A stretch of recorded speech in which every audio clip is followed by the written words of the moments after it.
The Return of Jafar doing so well in sales and the animated series being a pretty modest hit, it only made sense to wrap it all up with one more Aladdin movie, Aladdin and the King of Thieves. A much better sequel than the last one. Not only is it more cinematic in both the story and its visual style, but it actually puts the focus back on Aladdin and the troubles he's going through. Does that make it good?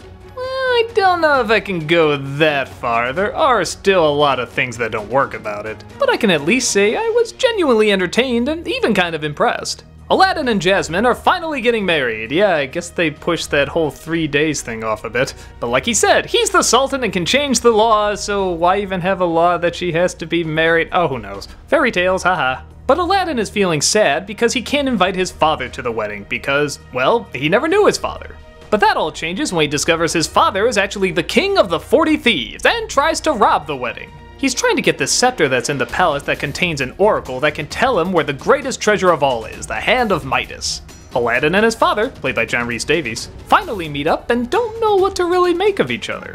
The father is confused about how he made it to a place of royalty, and Aladdin is confused why his father is still a thief. Both want a relationship to bloom, but both have issues trusting the other, especially Aladdin trusting his father, and we find out kinda rightfully so. The father still wants to find the Hand of Midas and will do anything to achieve it. So Aladdin puts off his wedding and goes back and forth trying to figure out whether or not he wants to help his father and get the treasure, or if he just wants his father back to be, well, his father. And yeah, this is kind of the main problem with the film. I give them credit for tackling the issue of fathers that aren't very good fathers, as it can be a very tough issue. Sometimes can turn over a new leaf, but other times are still caught in this selfish cycle.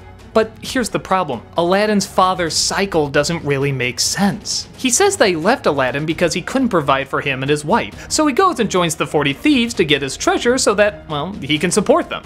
They clearly find a lot of treasures, but he never comes back. Well, okay, maybe they are building him up as kind of a deadbeat dad. But no, they try to give him these sympathetic moments, which I'm usually for, except it doesn't match at all what he was talking about. Anyone that talks like how this father talks about his son wouldn't do the things that he does. He would be happy to go to the wedding. He wouldn't give a crap about the treasure. In fact, there's really no point to care about the treasure. He can just go and live in the palace. It's all just a pride thing. But then at the end, he throws away the treasure, even though he tried so hard to get it. But wait, Aladdin was helping him find the treasure too. Why does Aladdin suddenly care about this? It's so weird to see Aladdin just abandon his wedding and then be like, hey, let's go find this treasure that really I don't care about. But he does it really cheerfully, and the father is all okay with it, and it just doesn't add up. The motivations constantly go back and forth, but not in a way I feel was intentional.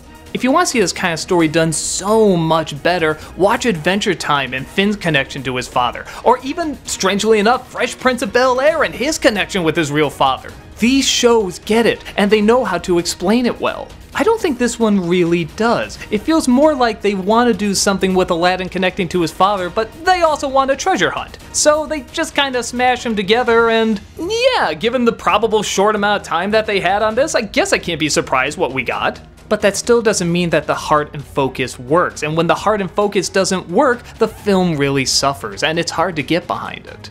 But that's not the only problem. The first Aladdin was very good at balancing out the characters. Everybody felt like they got the appropriate amount of screen time. In this one, it's mostly on Aladdin, which is better than Return of Jafar, where it was mostly on Iago. But all Jasmine does is show some support and then mostly stays out of the picture, and all the genie does is want to plan a wedding. Speaking of which, let's talk about the genie. Because Robin Williams is back to voice him, and that's both kind of a pro and a con. It's a pro because it's Robin Williams, and his improvising is incredible. But it's a con because unlike the first film, they don't always know when to cut him off. Granted, in the original, they do leave the camera on him too long sometimes, but they knew to keep the focus on Aladdin and the story and so forth. In this one, I actually kinda dreaded whenever the genie was gonna come on screen. Even when he made me laugh, it just didn't connect to anything.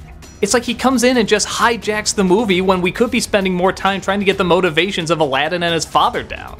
Or give Jasmine more time, or make the villain more interesting. Just every time he shows up, even when it's hilarious, it still feels out of place. At first I thought the songs were going to be really good. The first one really had me tapping my feet and kind of humming it afterwards. But then, outside of a duet from Aladdin and Jasmine, they all sound exactly like that. I swear it's like the exact same song and the exact same rhythm, just a few notes are missing or changed. There's very little variety, which is ironic because I know more than one songwriter worked on this.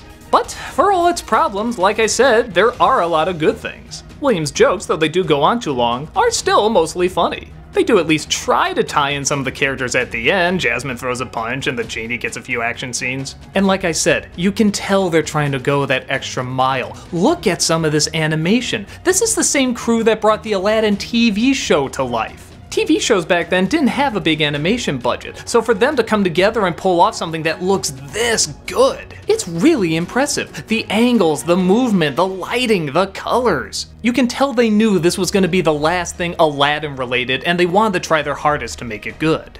And give them credit for all the action and singing. There are a lot of times where people just sit down and talk, when it's actually needed and welcomed. And those scenes don't feel forced, they flow very naturally. It's just, once again, the motivations. There's a difference between being intentionally complex and sloppily complex. I feel like this movie had a lot of really good scenes and ideas, but no concentrated narrative to have them connect or flow.